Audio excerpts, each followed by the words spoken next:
Sin si bhacháirstean, fáilte a bheis go SpeakGaelic. Chomhór nach chfuil sin léoch slí tron tréisio in nise.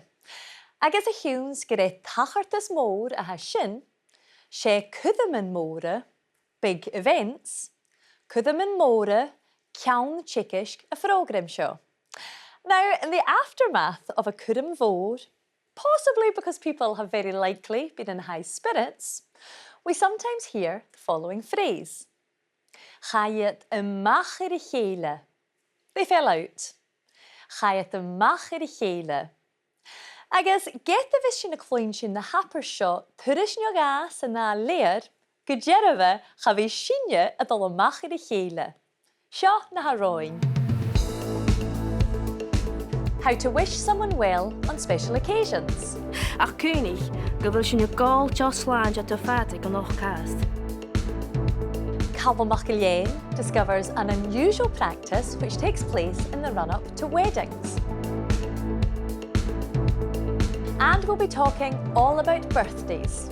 Am a bháthair 60 bliana agus ha céit bliana a ríchid. Nisha han támán cynnechuig the neachúnsaí jabhasach ile, agus ha mitálachte fáilte a chud Liam Lynch, a ha tíon a chéile. Nisha Liam MacLoingsich mar a únsaí Gaelic ha bicin fistraí acam seo mit the dhéin. Sauna Dùn Phàrlain a ha bhús, get a ha furachan an glasachu, códarí do chéile Chris agus do 50. Agus ha na neachciúil clásicach an an orchestra. Cyrson a hánicu chun na Gaelic. Ha acham an canan is cananan. Agus fabic an Gaelic riamh chimichail orm. Ha rúpic Gaelic agus Gaeilge ag maithe. Mar sin chúil mé fachan na gad nuair a bhaid mé óg. Nuair a bhaid mé na bhíine, fabic an nara orm nach ró tuigse acham in an bheantain, in an áte, Nio bhios an cámas acham na henne seo ra. Déan príomh gáid an san de únsaí Gaelic? Thos mé bhfuil Duolingo agus an nua sin thosaigh mé clásca naiche, I loine, a bharacéir sin raibh mé cursaigh an garit le somaróstic, I loin agus an lárach, a ré an sgìreanach agus bha sin mágóibh. Agus an roi no vele fyrst the youth rutan socialta I dhéanamh tra bhí na Gaelic. Ha tóir hachas is an náin an glasachu. Mar exemplar ag an lochran an páirtic, gach seachcin bhí tachas is an fíormha ag an CCA srát sochi hall, gach míos crútha leis an skipa ceolalas crack, agus ha iad díadach scanio. Agus ha isgafil dríach go más áirichte, ac a tîn, a nín sé gain bicin vinna sin? Well, sé neachciúil a hanam. Ha mi na míle chlasagach, agus sé clúchad viola a hanam cúideach. Ha mi na más an an tóir ifar jórsachan de ghópa chiúil, a bharach ceol solo, ceol úneach, agus ceol teamar, bí mi cúideach a clúch le imimeach de for Orchestral. Agus dé an fachgolf nio an naffars Gaelic I seirlit. Saun rút a rúk an cat an cúlan. Díadach sgas go bhfuil cat agus cúlan ann. Is déile I dhéirich tú. Well, taflet go mór, Liam. Agus chluinni sin barach fa Liam an ceann gadéis na a bhisa I rás cádarum. Ach an drásta a bhfuil sibh díseal san tuilleadh Gaelic a bhríon. Maha, nach táisi sin.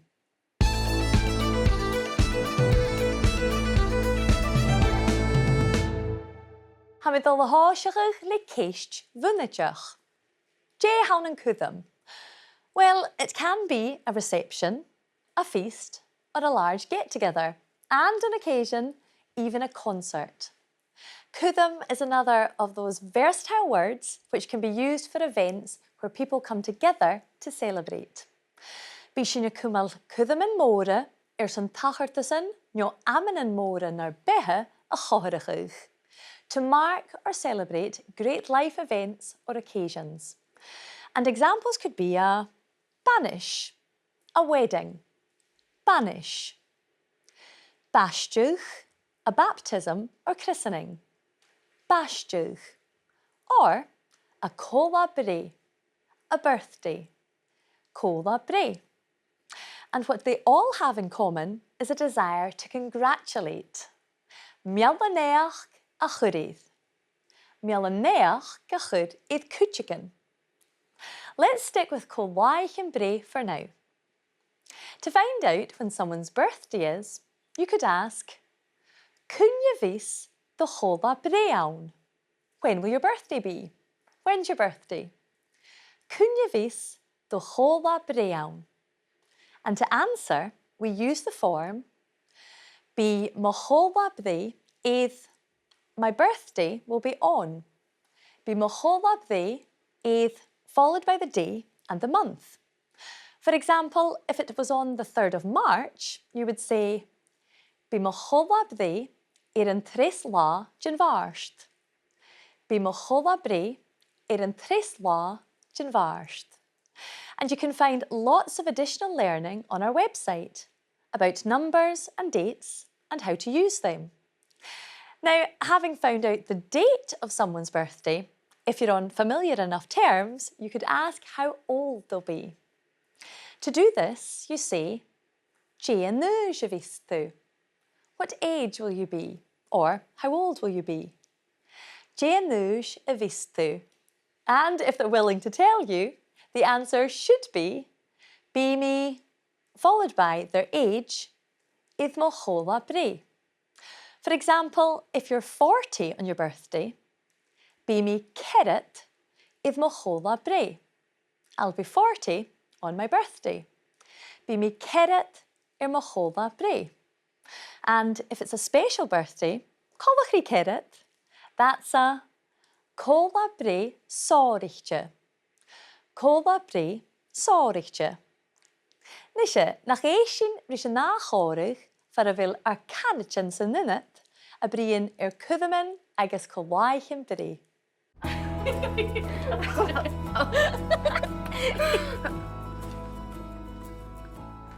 Meallanach a ríis, agus canmh meallanach rí cít.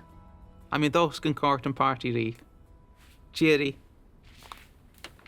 Catch be in party agus cyrson nach bhios ann.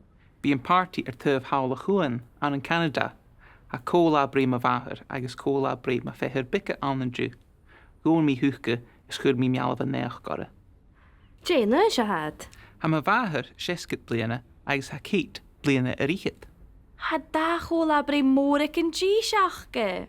Bí an céanal is orst. Ha mi gan trein, ach ha mi an dochas nach bí fata ann gus an feich mia. Trí blian eile agus be ceòladair sára teachatain. Bí ó tríchiad nach bí.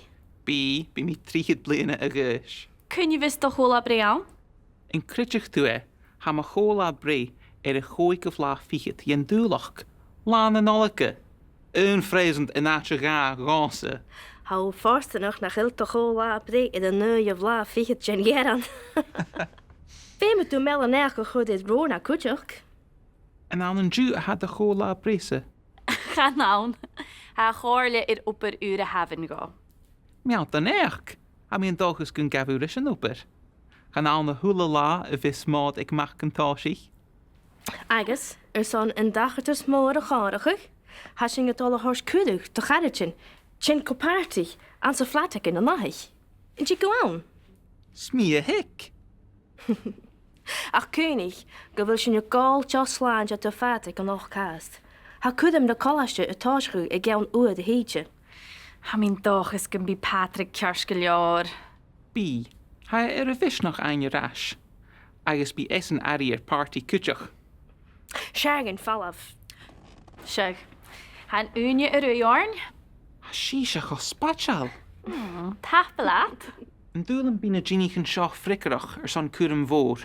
Cur son nach el féile gharst? Gan je féile go tín rúm sa itse rítir? Han jeliach thí spárs. Ach, seáil. Ó, bra gan úra, meldas cehat? Thucinn je chur taicrí Patrick gách. Mach a ceòladain.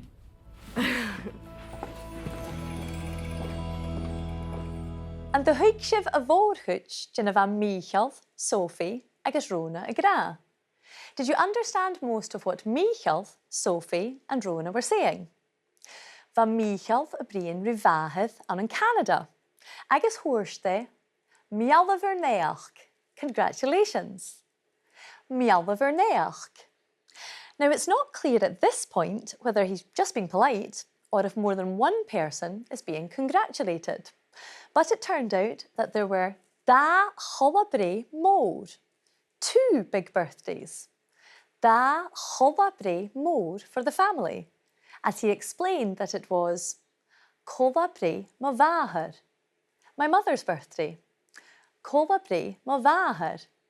And it was also Mícheál's little sister's birthday. Chola brí mo feithir bíce, my little sister's birthday. Chola brí mo feithir bíce. The genitive case, or possessive, of puhir, sister, is very different. It's peithir, which gives us chola brí mo feithir. And it wouldn't be too long until Mícheál's own chola brí sóiríte, special birthday. Chola brí sóiríte. Rona asked him when his birthday was. Cúnne vís the chola brí ann? When is your birthday? Cúnne vís the chola brí ann? Did you recognise the date? Mícheál's birthday is on Christmas Day. One and Noldige. And there was another Mealladh. Rona received a job offer. A good reason for a cúdam mhór. Jimmy ein éisteach rí bicinin chórig a bhíist. Jane se had. Ha ma bháthair 60 bliana agus ha cít bliana a ríchid. Had da chola brí móric an ddíseachge, bí an cíanal is orst. Ha mi gan trein, ach ha mi an dochas nach bí fata ann gus an feich mia. 3 blianile agus be chola brí ceòladair-orcastra. Bí o tríchid nach bí? Bí mi tríchid bliana a gis. Cúnne vís do chola brí ann?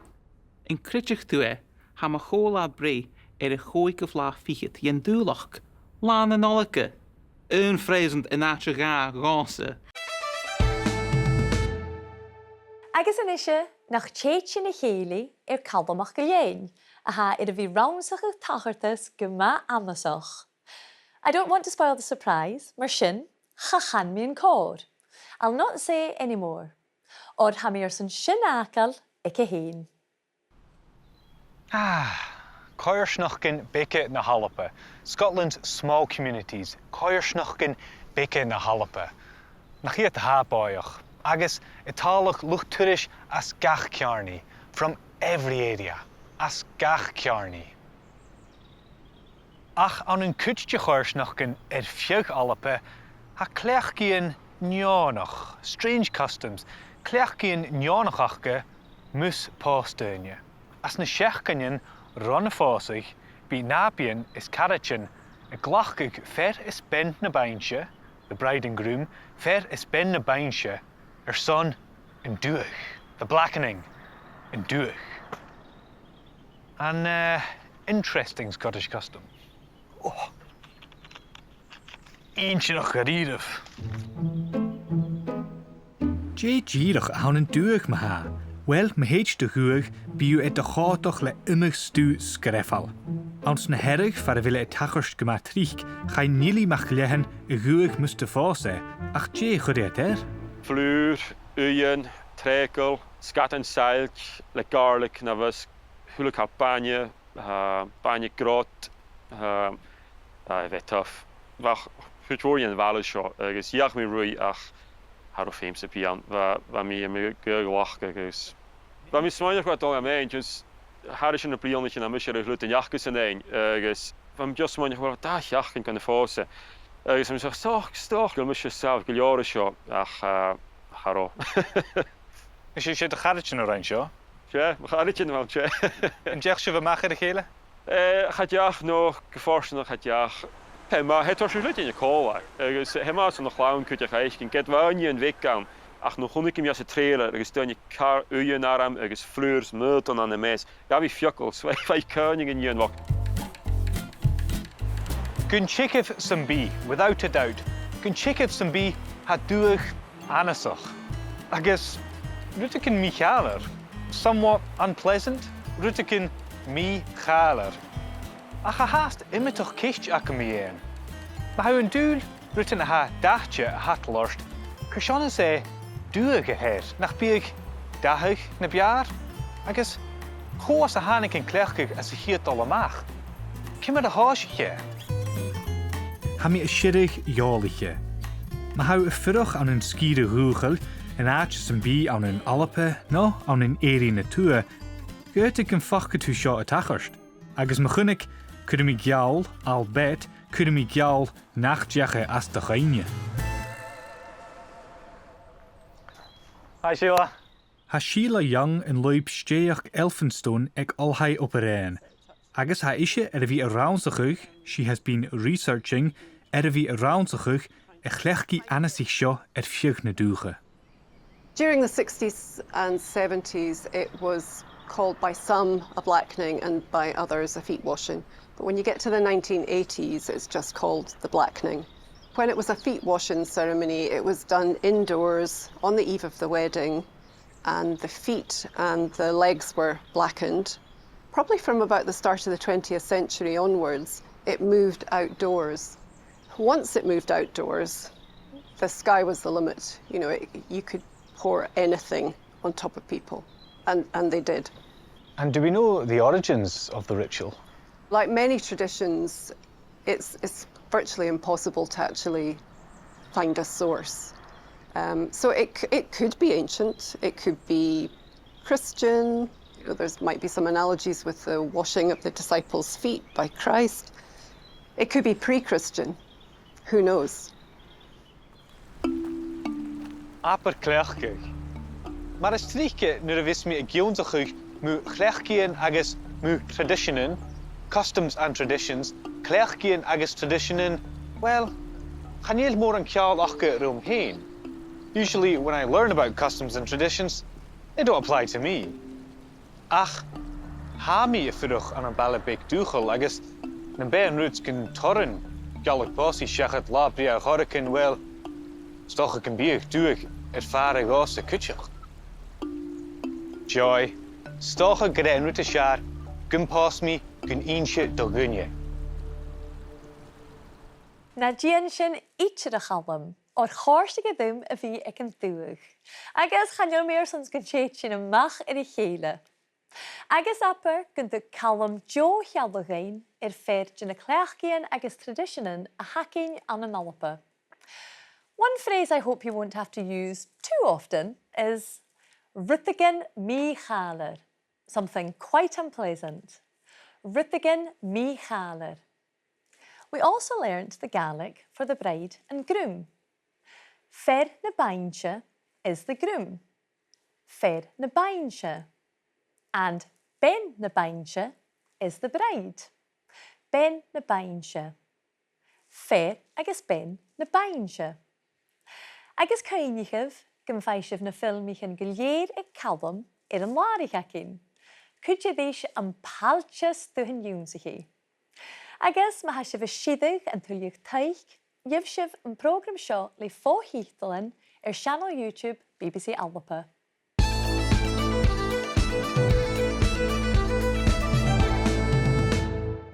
Ha Liam ar-ash códar am inisio, agus Liam chódar sin calamisid a brími an tachairt ígineach, an cóla te hen riamh mugugh.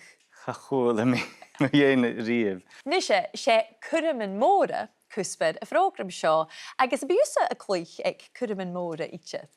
Bí mi a clúch ag tachairt san mar Celtic Connections, no Féis International Gnéitin, agus Camera comes to the proms. Sa Gaelic. The proms. Na proms. Na promichin?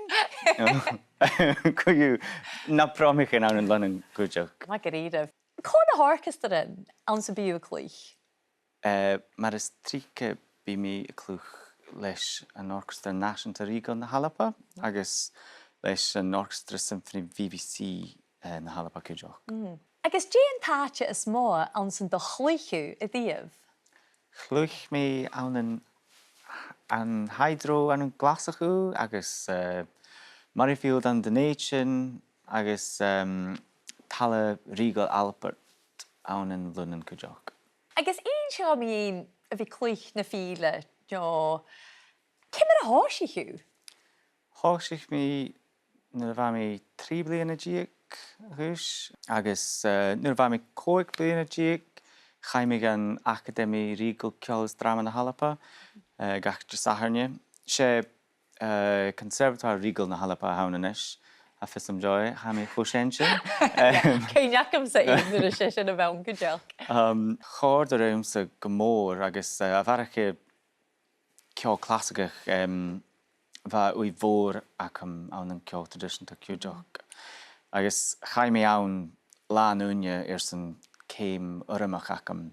Glíomh. Agus an rá cuirim hiú tachairt sáirichte a ghlach dada agus a chur míon na daon sin a bhí na do chluicheadar proficiente.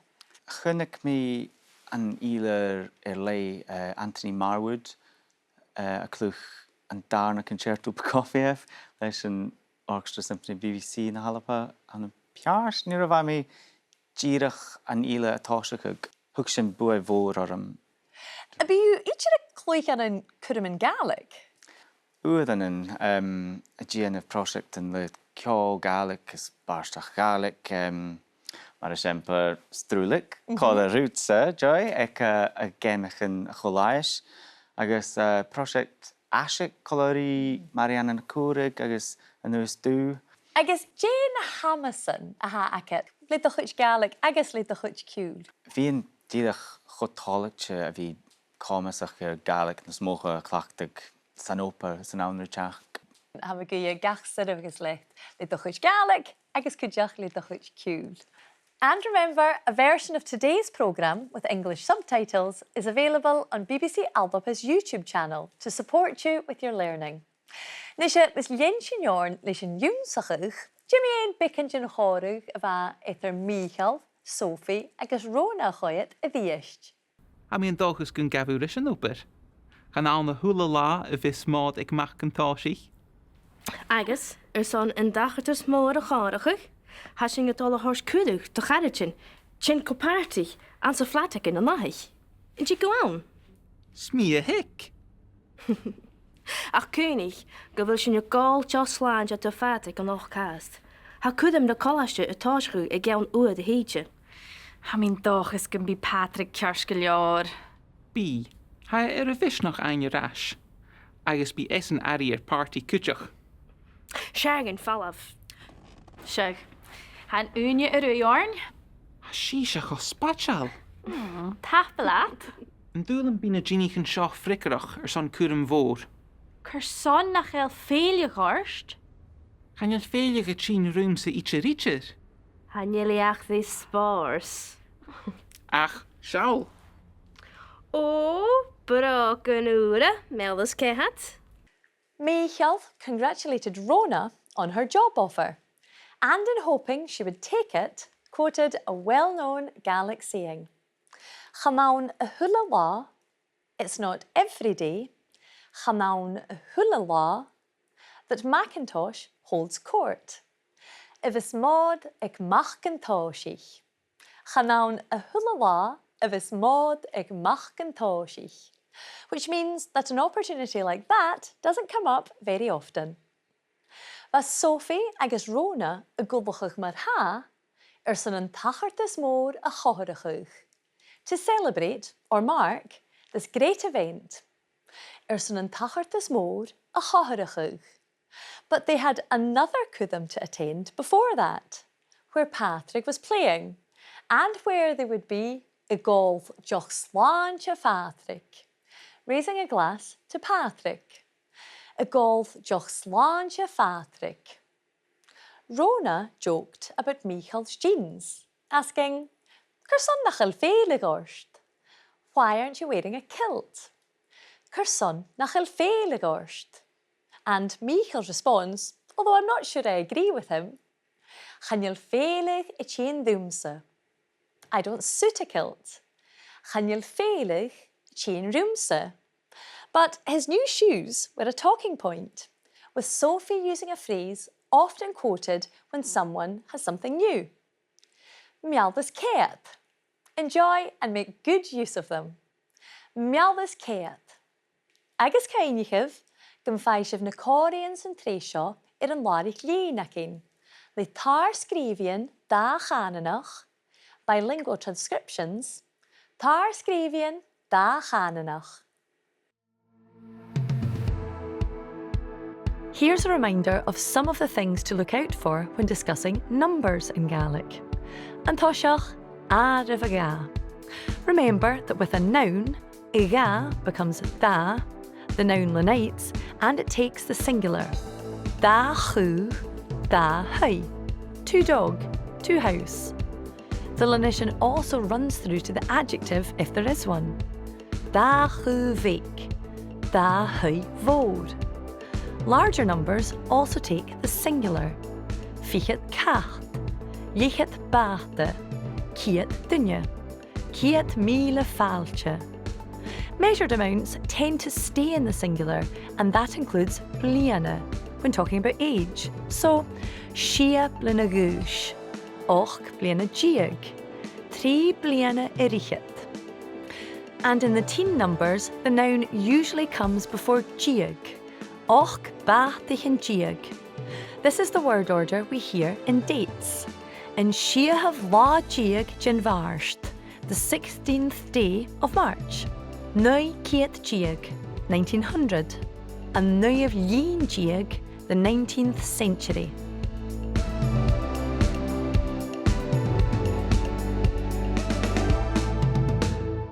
Apeth gan rá Calum Maclean an sa program seo. Agus seo díadach blawasat gin the Tionndadh sin.